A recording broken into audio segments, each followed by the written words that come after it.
தொடர்ந்து அவருக்கு வந்த போன், நீங்க தோழர் நான் நேர்காணல் நடத்திட்டு இருக்கேன், அவ்வளவு போன். அன்றைக்கு மதியமே கேட்க முடியாத வார்த்தையில வெளிநாடுகள்ல இருந்து தொடர்ந்து சொல்ல முடியாத வார்த்தை. இவரு விபச்சாரின்னு சொன்னாருன்னு குறிச்சிங்களே, பதிலுக்கு பொன்ராஜ் நீங்க என்ன வார்த்தையில பேசுனீங்க? அந்த வீடியோ எல்லாம் நம்ம கிட்ட இருக்கு, போட்டு காட்டலாம்.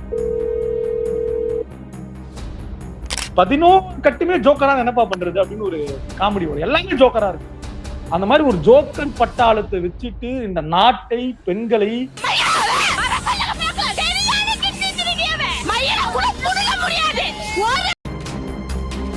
எப்படி மனு இப்படி நம்மளுடைய பெண்களை, நம்மளுடைய ஆண்களை, ஒட்டுமொத்த தமிழர்களை, திராவிடர்களை வேசி மகன் என்று உருவாக்கி வைத்திருக்கிறதோ அந்த வேலையை தான் விஜய் பார்த்திருக்கிறான் என்ற சுட்டி காட்ட தான் அவர் பேசுறாரு. தேர்தல் ஆணையம் தரப்புல வழக்கு போட்டுருக்காங்க, பொன்ராஜ் அவர்களும் வழக்கு போட்டுருக்காங்க, இப்ப நீங்களும் வழக்கு போட்டுக்கா கேள்விப்பட்டோம். அந்த வழக்குல சொல்லப்பட்ட செய்திகள் என்ன ஆக்ஷன் எடுக்க வாய்ப்பு இருக்கு? துறந்தா வர வார்த்தை எல்லாமே பார்ப்போம் படுமோசமான வார்த்தை. அந்த நேர்காணலுக்காக நம்ம தவிர்க்கிற அப்படிப்பட்ட வார்த்தை நபர்களை உருவாக்கி வச்சிருக்காரு அப்படின்னா இவங்க மேல வழக்கு போடாம வீட்டுல போய் சாப்பாடா போடுவாங்க.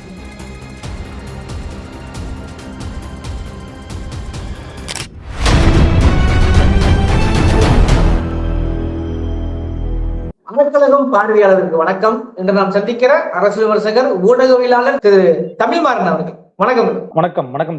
குறிப்பா நீங்கள் எடுத்த அந்த பொன்ராஜ் சம்பந்தமான வீடியோவை கிட்டத்தட்ட ஒரு வாரமாக வைரல்.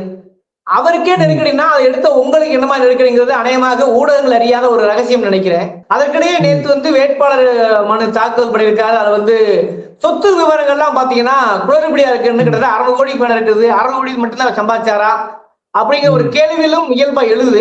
முதற்கட்டமா உங்கள் அனுபவங்களை பகிர்ந்துக்கங்களேன். கிட்டத்தட்ட பொன்ராஜ் நேர்காணல் பண்ணி 20 நாள் ஆயிடுச்சு. அந்த நேர்காணல் முடிஞ்சு 20 நாள் ஆகுது. அந்த 20 நேர்காணல் தொடர்பான எந்த விதமான செய்தியோ புகாரோ யாரும் கொடுக்கல, யாரும் பேசல, பேசு பொருளா மாத்தல. இது முதல் செய்தி. அப்ப 20 நாளுக்கு பிறகு அதை செய்தியாக்குறதுக்கான உள்நோக்கம் செய்தியாக்குவது என்பது தொடர்ந்து விஜய் மீதான பெண்களுடைய பார்வை என்னவாகும். முதல்ல விஜயை தன் வீட்டு மகனாக, அண்ணனாக பார்த்த பெண்கள் இருப்பாங்க. கிட்டத்தட்ட 25-30 வயது பெண்கள் அண்ணனா பாக்குறவங்க இருக்காங்க, தன்னுடைய மகனா பாக்குறவங்க இருக்காங்க.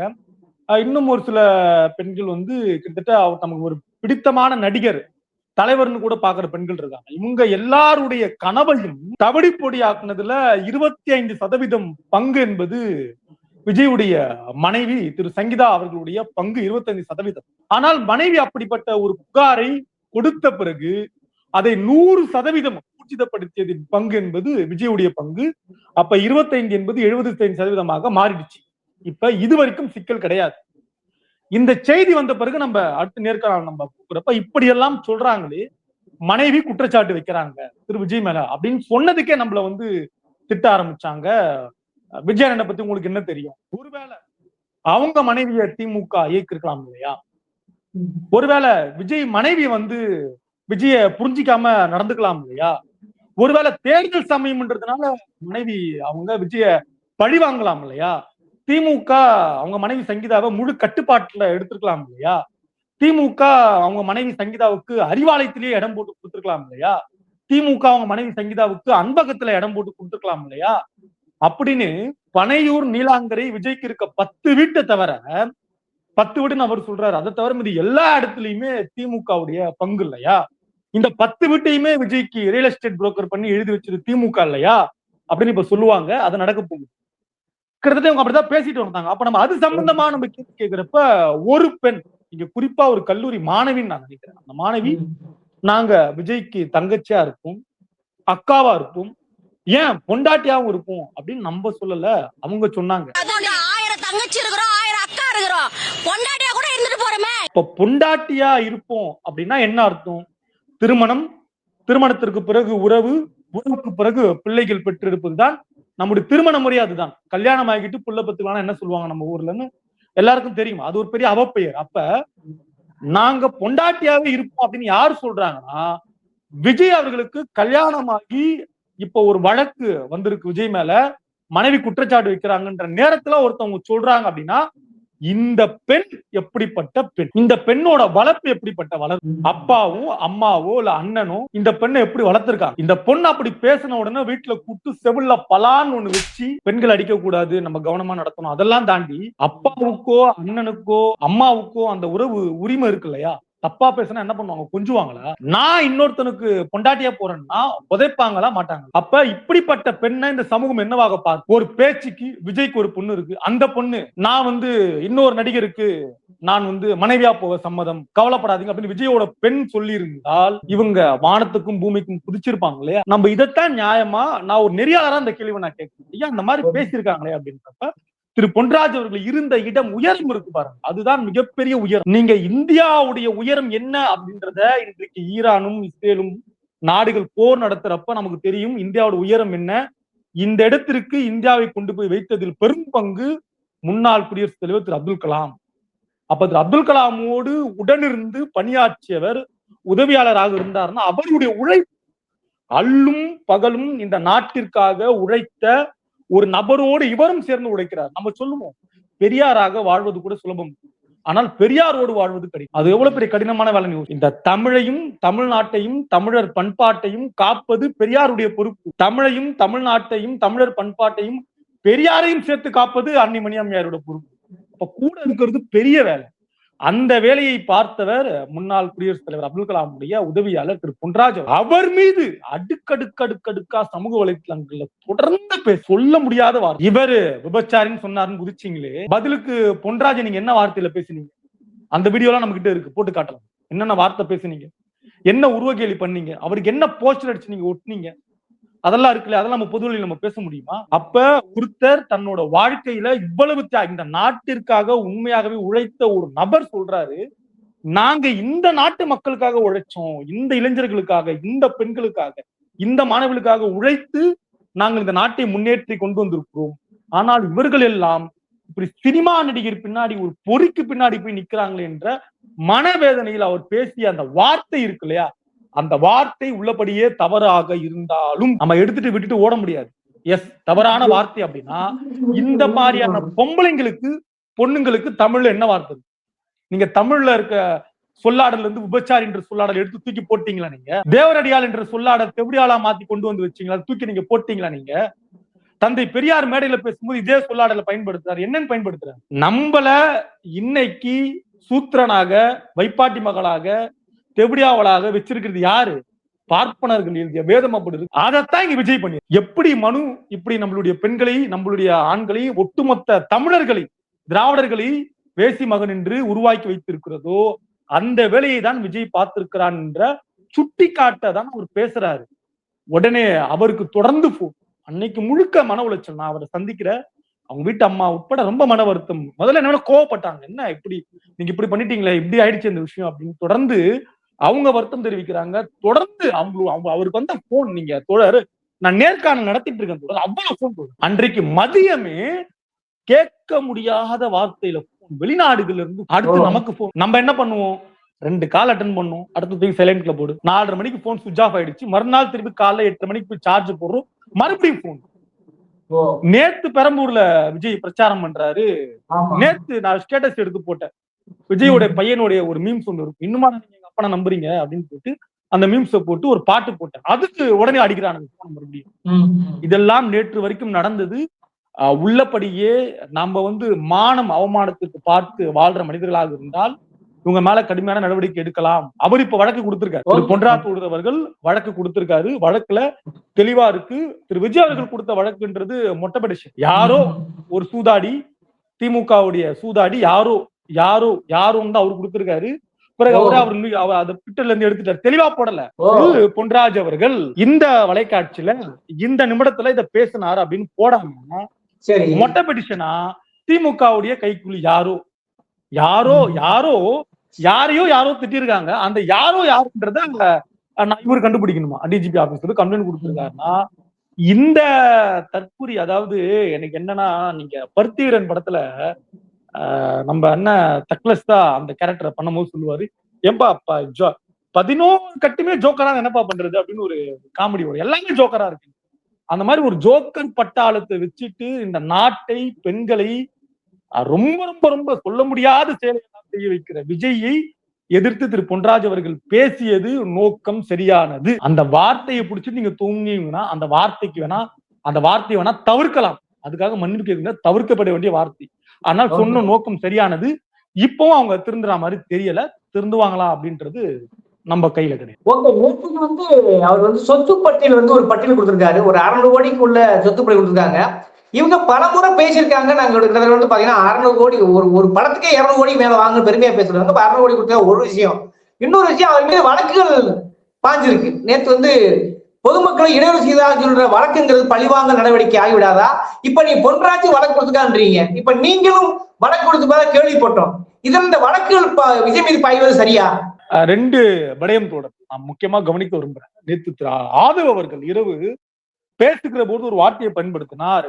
கரூரை போல ஒரு ஸ்டாம்ப் இங்க நடக்க இருந்தது. எங்க பெரம்பூர்ல இருந்து விஜய் புறப்பட்ட பிறகு வில்லிவாக்கத்திலையும் கொளத்தூரிலும் கரூரை போல ஒரு ஸ்டாம்ப் நடக்க இருந்து நாங்க அதை தவிர்த்துட்டோம்னு திரு ஆதவ் சொல்லியிருக்காரு. ஆதவ் அவர்களை கூப்பிட்டு நிறுத்தி விசாரிச்சுக்கணும் இல்லையா? நீங்க சொல்லுங்க தோட. தேர்தல் ஆணையம் நேர்மையா இருக்குன்னு வச்சுப்போம். ஏன்பா கரூரை போல ஒரு சம்பவம் நடக்க இருக்கு நீ சொல்றியப்பா? எந்த ஆதாரத்தின் அடிப்படையில் நீ சொல்ற? கரூர்ல என்ன நடந்தது நீங்க சொன்னீங்க? நீங்க என்ன சொன்னீங்க? கத்தியோட இறங்குனாங்க, பெப்பர் ஸ்ப்ரே அடிச்சாங்க, பின்னாடி கைய முதுகு அடிச்சு குத்துனாங்க. இன்னைக்கும் அதுல அங்க இருக்க ஒரு முன்னாள் அமைச்சர் தான் அதற்கான காரணம் அப்படின்னு கரூர்ல நடந்ததுக்கு இந்த காரணம் எல்லாம் திரு ஆதவ் சொன்னதாக நம்ம ஊடகத்துல பார்ப்போம். இப்ப நேத்து ஆதவ் இது பேசியிருக்காரு இல்லையா? கரூரை போல கொளத்தூர் பெரம்பூர்னு திரு ஆதவ் பேசியிருக்காரு. ஆதவை கூப்பிட்டு இவங்க முறையா விசாரிப்பாங்களான்றது அடுத்த கேள்விக்குரிய. 2வது நம்ம இது அப்படி நம்ம பார்க்கணும். பிறகு நீங்க இந்த பெரம்பூர், வில்லிவாக்கம், கொளத்தூர் மாதிரியான தொகுதி இருக்கு இல்லையா? அந்த தெருக்கள்ல நம்ம பிறந்து வளர்ந்த தொகுதி, நம்ம தினமும் கடக்கிற தொகுதி அதுதான். நான் அங்கிருந்து புறப்பட்டு நான் என்னோட அலுவலகம் வரணும்னா நான் அந்த வழியா தான் நான் வரணும். போகும்போது அந்த வழியா தான் போகணும். நம்ம நண்பர்கள் அங்கதான் இருக்காங்க. இயல்பாவே அந்த தொகுதி எப்படி இருக்கும்னு எல்லாருக்கும் ரொம்ப குறுக்கல் சந்து, சின்ன சின்ன சந்து தோழர். நான் மறுபடியும் சொல்றேன், பெரம்பூர், வில்லிவாக்கம் மாதிரியான தொகுதிகளுக்கு சென்னையிலேயே இருக்கிறவங்களுக்கு மட்டும்தான் ரூட் ரொம்ப கரெக்டா தெரியும். நம்ம எந்த சந்தில திரும்பினா எந்த சந்தில வெளியே வருது, நம்ம புரட்சிவாக்கம் வழியா போய் அப்படியே நம்ம பெரம்பூர் ரயில்வே ஸ்டேஷன் நம்ம பிடிச்சோம்னா பெரம்பூர் வந்துருவோம். அப்படியே ரைட் நம்ம எடுத்தா வில்லிவாக்கம் போயிடலாம். இப்படி வந்தா மூலக்கடை, கொஞ்சம் முன்னாடி போய் லெப்ட் எடுத்தா நமக்கு குளத்தூர் தொகுதின்றது யாருக்கு தெரியும்னா அங்க பிறந்து வளர்ந்து கிட்டத்தட்ட 20-25 ஆண்டு காலம் இருக்கு உனக்கு தெரியும் ஒரு தொகுதியில எப்படி போகணும். அப்ப நம்ம தனியாரா ஒரு தொகுதியில போய் நம்ம ஒரு 5 பேர் பைக்ல போனாலே அது டிராபிக் தான். அப்படிப்பட்ட தொகுதி அப்படிதான் இருக்கு. வட சென்னை அப்படிதான் இருக்கு, மறுக்கிறதுக்கு இல்ல. அப்ப அப்படிப்பட்ட தொகுதியில பிரச்சாரத்திற்கு போனதாக சொன்னது யாரு? விஜய் தானே. அப்ப ஏற்பாடெல்லாம் செய்ய வேண்டியது யாரு? விஜய் தானே. இப்ப அவங்க என்ன சொல்றாங்க, நீங்க 2 இடத்துக்கு அனுமதி வாங்கிட்டு 3வது இடத்துக்கு ஏன் வந்தீங்க தானே விஜய் கேக்குறாங்க. நீ யோகியனா இருந்தா நீ என்ன பண்ணிருக்கணும்? அது போக ஒளிப்பெருக்கி அவர் அனுமதி வாங்கிதான் வாங்கியிருந்தாரு. ஆனா 20 ஒளிப்பெருக்கியோட உள்ள வந்திருக்காரு அப்படின்றாங்க. அது போக அந்த தாவேகா குண்டர்கள், நான் கடுமையா சொல்ற தொண்டர்களே இல்ல, தொண்டர்கள்னா அதிமுகவுல, திமுகவுல, ஏன் நாம் தமிழர் கூட விமர்சனம் பண்ணிருக்கோம் இல்லையா? அவங்க கூட தொண்டர்கள். இதுக்கு அது மேல் அப்படின்ற மாதிரி கலைஞர் ஒரு முறை பேசியிருந்தாங்க. எனக்கு என்ன வருத்தமா இருக்குன்னா, என்னைக்காவது ஒரு நாள் என் வாழ்க்கையில இந்த அம்மையார் ஜெயலலிதாவே பரவாயில்லன்னு சொல்ற நிலைமை வந்துருமோ அப்படின்ற மாதிரி ஒரு பயம் இருக்குன்னு கலைஞர் ஒரு காலம் பேசியிருந்தார். இன்னைக்கு நம்ம விஜயை வச்சு பாக்குறப்ப இன்னும் நாம் தமிழர் கட்சியில இருக்கவங்களே எவ்வளவு பரவாயில்லப்பா அப்படின்னு சொல்ற அளவுக்கு நம்மளை கொண்டு வச்சிருக்காங்க பாருங்க. அதுக்குதான் நமக்கு கலைஞருடைய வார்த்தை பாருங்க, ஒரு முற்போக்காளர்கள் எப்படி சிந்திக்கிறாங்கன்றத மேற்கோள் காட்ட விரும்புறேன். அந்த வகையில குண்டர்கள் மிரட்டுறாங்க. அந்த சாலை குறுகலான சாலை, மருத்துவ பயன்பாட்டுக்கு போகணும். ஒருத்தர் சொல்றாரு, அதான் நம்ம பாக்குற ஊடகங்கள்ல பாக்கணும், ஹாஸ்பிட்டல் போறவங்களை பிடிச்சி ஒருத்தன் பேசக்கூடாத வார்த்தையை பேசுறான். திருவாசகமும் தேவாரமும் பாடுற மாதிரி, ஒருத்த கந்தபுராணம் பேசுற மாதிரி வாய துறந்தா வர வார்த்தை எல்லாமே ரொம்ப படுமோசமான வார்த்தை. அந்த நேர்காணலுக்காக நம்ம தவிர்க்கிற அப்படிப்பட்ட வார்த்தை நபர்களை உருவாக்கி வச்சிருக்காரு. அப்படின்னா இவங்க மேல வழக்கு போடாம வீட்டுல கூப்பிட்டு போய் சாப்பாடா போடுவாங்க. நல்ல குடும்பத்துல பிறந்தோம், அங்கே செருப்பு எடுத்து அப்பப்பன்னு அப்படி திரும்பி போயிடுவோம். என்னடா பண்றீங்க நீங்க அப்படின்னா, கூட்டம் உங்க ஆள் அங்க பர்மிஷன் கேட்டா இங்க என்னடா பண்றீங்க நீங்க அப்படின்னு கேட்டிருப்பாங்களா இல்லையா? அதெல்லாம் நடக்க போகுது. இனி விஜய் வைத்திருக்கக்கூடிய குண்டர்கள் மீது தமிழ்நாட்டு மக்கள் கடுமையான தாக்குதலை கட்டாயம் இனிமேல் எதிர்கொள்வார்கள். இது ஒன்று. 3வது நம்ம பேசுனது விஜயுடைய சொத்து பட்டியல். சார், இந்த உலகத்துல நான் ஆட்சிக்கு வந்தால் கடனாக இருக்கிற மாநிலத்துடைய கடனை உடைத்து லாபகரமா மாற்றணும்னு நினைக்கிற ஒரு நபரை நம்ம ஆட்சிக்கு கொண்டு வரலாம். நாடு கடனா இருக்கு. இங்க இந்த ஆளு குடும்பத்தையே கடகாரனா மாத்தி வச்சிருக்காங்க. பாத்தீங்களா நீங்க? அம்மா கடன், அப்பா கடன், மகள் கடன், மகன் கடன், மகனும் கடன், கூட ஒருத்தர் இருப்பான் பாத்தீங்கன்னா தடிமாடு மாதிரி, அவனுக்கு புண்ணாக்கு பருத்தி கொட்டை வச்சா போதும். யாருக்கு ஞாபகம் இருக்கு உங்களுக்கு யாருன்னு? பொதுச் செயலாளர் புஷியானந்த். புண்ணாக்கு கொட்டை வைக்க வேண்டிய ஆளுக்கு 3 கோடி ரூபாய் கடன். காலைல மீம்ஸ்ல போடுறாங்க, எப்பா நீ வரி பாக்கி கட்ட வேண்டியது இருக்காமப்பா ஒரு 3.5 கோடி, இவனுக்கு 3 கோடி கடன் கொடுத்ததுக்கு அதை 3 கோடியை கொண்டு போய் அங்க வரி பாக்கியாவது அடைச்சிருக்கலாமே அப்படின்ற மாதிரி நம்ம சொல்லல சமூக வலைத்தளங்கள்ல பேசுறாங்க. அது போக உச்ச நடிகர்னு இவங்க யார சொல்றாங்கன்னா, திருப்பி ரஜினியை தான் நம்ம பார்க்கணும். ரஜினி தான் உச்ச நடிகரா இருக்காரு. இன்னைக்கு நீங்க இண்டஸ்ட்ரியல் ஹிட்ட கொடுத்துட்டாரு ரஜினின்றவர், நீங்க தமிழ்நாட்டுக்குள்ள கொண்டு வர முடியாத அளவுக்கு ஒரு பெரிய உயரத்துல இருக்கிறதா ப்ரொடியூசர்ஸ் எல்லாம் அதான் விரும்புறாங்களே. மிகப்பெரிய ஒரு நடிகரா உச்சத்துல இருக்காரு, லாபம் அப்படின்னு.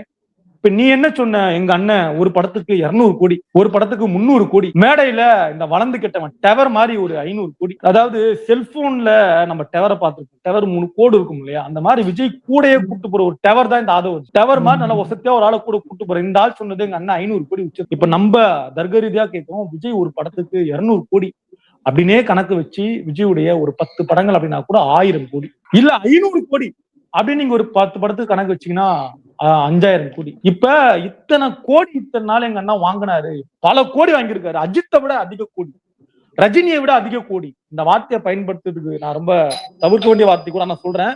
அப்படின்னு சொல்லி ஒரு ஒரு சுய சந்தோஷத்தை அனுபவிச்சாங்க இல்லையா. அதாவது ஒழுக்கம் கெட்ட பெண்கள், நீங்க விபச்சாரிங்கன்னு சொல்லக்கூடாதுன்றீங்க, ஒரு ஒழுக்கம் கெட்ட பெண்கள் உருவாக்குன கட்சியில இருக்கவங்க சொன்னாங்க இல்லையா. இப்ப உங்க அண்ணன் கொடுத்திருக்காரு, மொத்தமா அது ஏறத்தாழ பார்த்தா 600 கோடியே தொட போகுது. இது பொறுக்கி எடுத்த அயோக்கியத்தனமா இல்லையா? இதைத்தான் நம்ம கேள்வியா கேள்வி. இதெல்லாம் நம்ம எதுவுமே சொல்லல தோழர், நம்மளா கதை கட்டுறோம். நமக்கு தெரியாதா ரஜினிக்கு எவ்வளவு சம்பளம் வரும், அஜித்துக்கு எவ்வளவு சம்பளம் வரும், உண்மையாவே ரசிகர்கள் யாருக்கு இருக்காங்க அப்படின்னு நமக்கு தெரியாதா? ஆக வாயை கொடுத்து எதையோ புண்ணாக்குன கதையா விஜய் இன்னைக்கு மாறி இருக்கு. ஓகே, இன்னும் முக்கியமான விஷயம் என்னன்னா, இப்ப வழக்கு அவர் மீது இப்ப அதாவது தேர்தல் ஆணையம் தரப்புல வழக்கு போட்டிருக்காங்க, பொன்ராஜ் அவர்களும் வழக்கு போட்டிருக்காங்க, இப்ப நீங்களும் வழக்கு போட்டதா கேள்விப்பட்டோம். அந்த வழக்குல சொல்லப்பட்ட செய்திகள் என்ன ஆக்ஷன் எடுக்க வாய்ப்பு இருக்கு? பொன்ராஜ் அவர்கள் கொடுத்த வழக்குல தெள்ள தெளிவாக அவர் என்ன சொல்லியிருக்காருன்னா, தனக்கு வந்த போன் கால் அழைப்புதல் இருக்குல்ல, என்னென்ன நம்பர்ல இருந்து என்ன மாதிரியான அழைப்பு வந்திருக்கு, என்னென்ன வார்த்தையை பயன்படுத்தி பேசியிருக்காங்க, அவர் தெளிவா சொல்லியிருக்காரு. நான் இந்த தேதியில இந்த வலைக்காட்சியில என்னிடம் இவர் நேர்காணல் செய்திருக்கிறார், வலைக்காட்சியோட பேரை போட்டு இதுதான் நடந்தது தவிர இதில் நடந்த வேறு எதுவும் விஜய் சொன்ன மாதிரியான அந்த ஒட்டுமொத்த பெண்களுக்குமான குற்றச்சாட்டுலாம் நடக்கல அப்படின்றத மிக தெளிவாக கடந்த காலங்களில் விஜயுடைய செயல்பாடுகள் என்னென்ன வலைக்காட்சிகள்ல என்னென்ன பெண்கள் என்னென்ன வார்த்தையை பயன்படுத்திருக்காங்க, எனக்கு என்னோட புருஷனை விட விஜய் தான் பிடிக்கும், அப்படின்னது அவங்கதான் அப்படின்னு அவர் அதுல தெளிவா சொல்லியிருக்காரு. ஆஹாஹான்லாம் எழுதல, அப்படி என்ன இது மாதிரிலாம் நடந்திருக்கு அப்படின்னு அவர் போட்டு கொடுத்திருக்காரு அவரு. அது போக இன்னொரு அம்மா, நாங்க கூட யாரா வேணாலும் இருப்போம் அப்படின்றது, நான் 20 வருஷமா லவ் பண்றேன், நீங்க நம்மளாம் எங்க அப்பாவை கேளுங்க, இந்த பின்னாடி ஒருத்தர் இருக்கா, நான் என் புருஷன் அப்படின்னு அந்த அம்மா பேசுது இல்லையா. வெக்க கட்டவங்க இதெல்லாம் அவர் எல்லாமே அவர் எழுதியிருக்காரு, இதெல்லாம் நடந்திருக்கு, இதுக்கு பேர் என்ன அப்படின்றதான் அவர் புகார்ல எழுதி தெளிவா கொடுத்திருக்காரு. உள்ளபடியே இவர் ஒரு தலைவர், தற்கூரி தலைவர் நேரடியா போயிருக்காரு, இவர் நேரடியா போல ஆன்லைன்ல தான் இந்த புகாரை கொடுத்திருக்காங்க, நடவடிக்கை எடுப்பதாக சொல்லி இருக்கிறார்கள். என்ன நடக்கும் அப்படின்றத நம்ம பொறுத்து இருந்து நம்ம பார்க்கணும். நீங்க வந்து வேற ஒரு நிலையில சொன்னீங்க, குறிப்பா இப்ப விஜய் மீது தொடர்ந்து வழக்குகள் பாய்ந்து கொண்டிருக்கிறது. இந்த வழக்கு நடவடிக்கையா மாறுமா என்று தெரியவில்லை. அதே போல விஜய் தரப்பும் வழக்கமா அந்த விதிமுறை மீறல்ங்கிறத தொடர்ந்து செஞ்சுக்கிட்டு இருக்காங்கிறத ஒரு ஊடகம் மூலமாக பார்த்து கொண்டிருக்க முடிகிறது. உங்களுடைய விமர்சனங்களை அப்படியே மக்கள் மாதிரி விட்டு விடுகிறேன். இந்த விவாத சொல்ல அரங்கலத்துக்கு நேரம் ஒதுக்கி பண்ணுங்க. நன்றி தோழர்.